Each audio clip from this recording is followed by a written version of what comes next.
DJ Fate.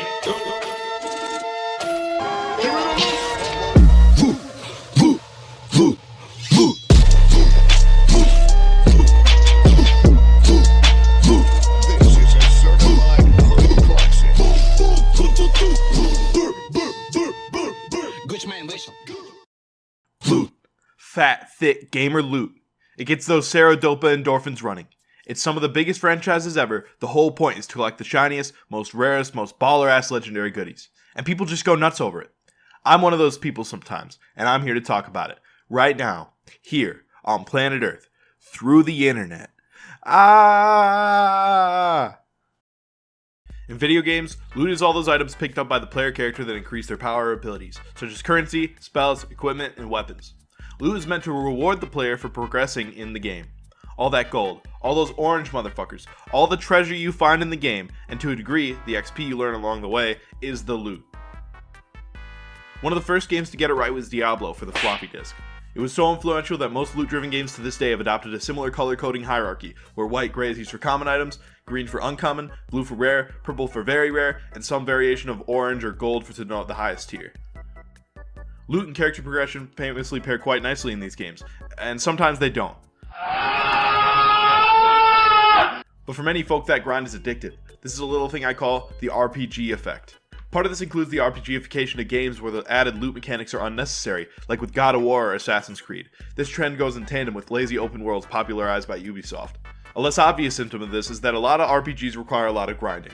For the impatient gamer, this can suck, but the developers of these games know that there are masses of folks willing to sink dozens of hours to get those sweet, exclusive, and rare in-game items. The in-game rewards for these grinds don't even have to alter the game in any way. A great example is the Call of Duty weapon camos. For many, this grind is the game. In Modern Warfare 2019, the ultimate achievement was the Damascus weapon skin, followed by another set of mastery camos in a later patch. The skins are often sought after for their exclusivity.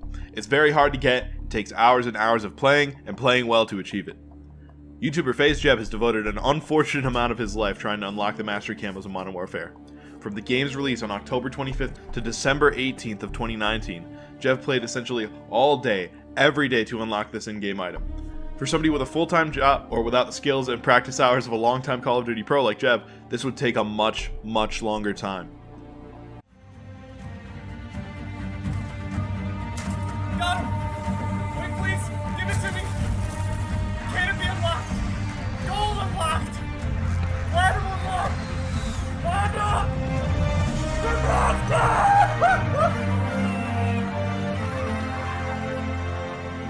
Oh, it's still popping!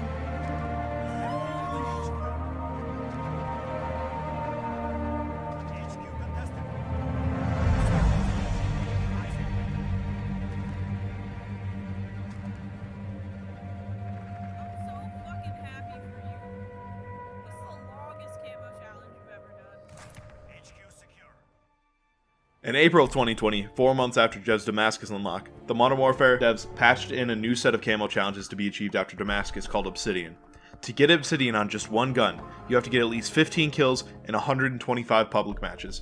For even one gun unlock, this could take days, and Modern Warfare has over 59 weapons at the time of recording this video. It took him an almost non-stop 4 months and 6 days to complete, and on top of making daily uploads, it's no surprise this grind made him lose his mind. What are you doing, Andrew, you little fucking freak? He's sitting on a fur! Yeah, that wasn't fun at all. I never want to play that shit again in my life. That's exactly why.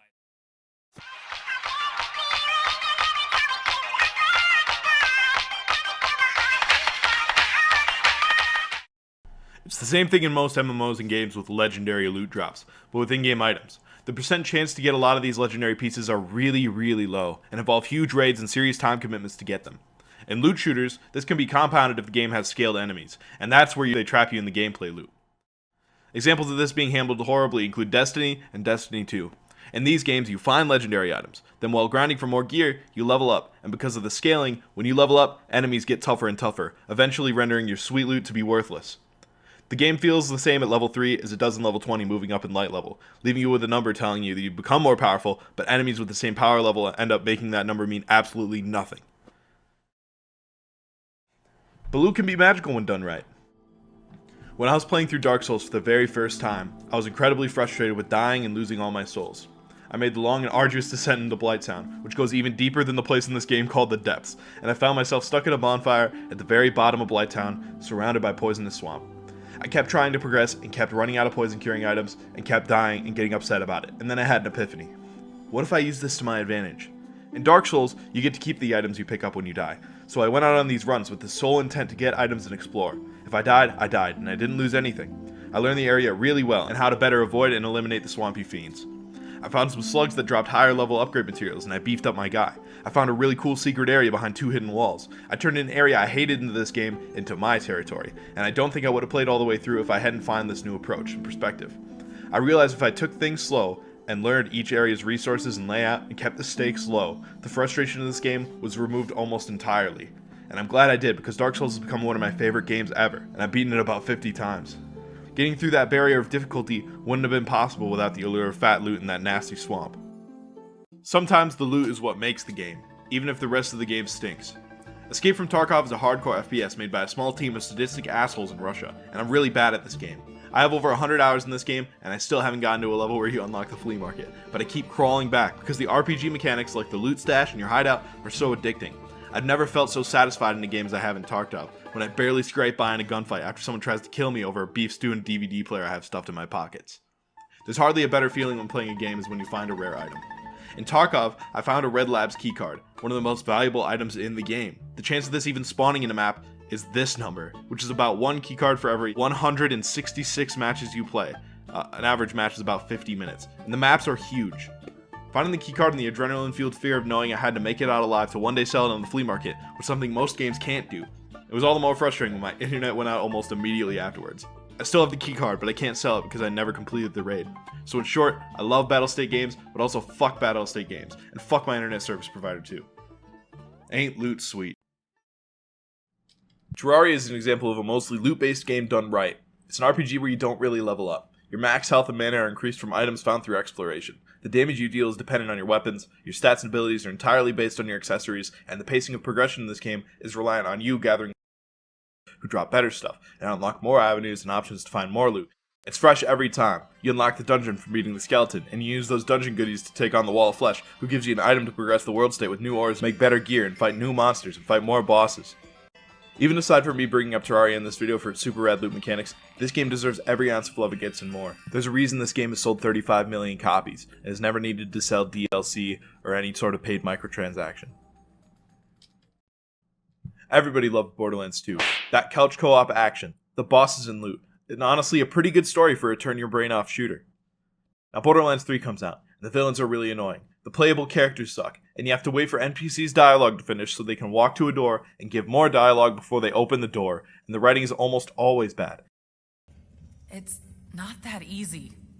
Maya always told me a Vault Hunter runs toward the fire. All her stories were about you. You saved Pandora. You killed Handsome Jack. You're supposed to be the Firehawk. I don't know what I am. Figure it out, Lilith! This happens about 1,000 times per playthrough. All that is true, and Borderlands 3 was still my favorite game to come out in 2019. I had more fun with this than with Sekiro, and it's because this game had super rewarding loot, arguably in balance since legendaries drop so frequently, but that's probably what made it fun. If it's not fun, why bother? Now I have to talk about the elephant in the room. Modern loot in video games and microtransactions. This has almost always been present in mobile games and MMOs, but in the last handful of years, developers and publishers have become more and more reliant on purchases outside of their game, especially on AAA titles. What started as a loophole to get children to gamble away their money in the form of loot boxes has evolved into the ever-profitable Battle Pass system. Developers will make games more grindy and unsavory in the hopes of getting you, the player, to buy more stuff. The way you level in these Battle Passes is always ridiculously slow. You can spend 90 hours getting to level 30 on this Battle Pass, or you can spend $8. This is almost always exploitative, and this sort of thing has been seeping into single-player games as of late, which is gross. Remember when I talked about how Jev spent a stupid amount of time to get those master camos in Call of Duty 16? It turns out you can just buy pretty much the same skins and even cooler ones in the shop tab.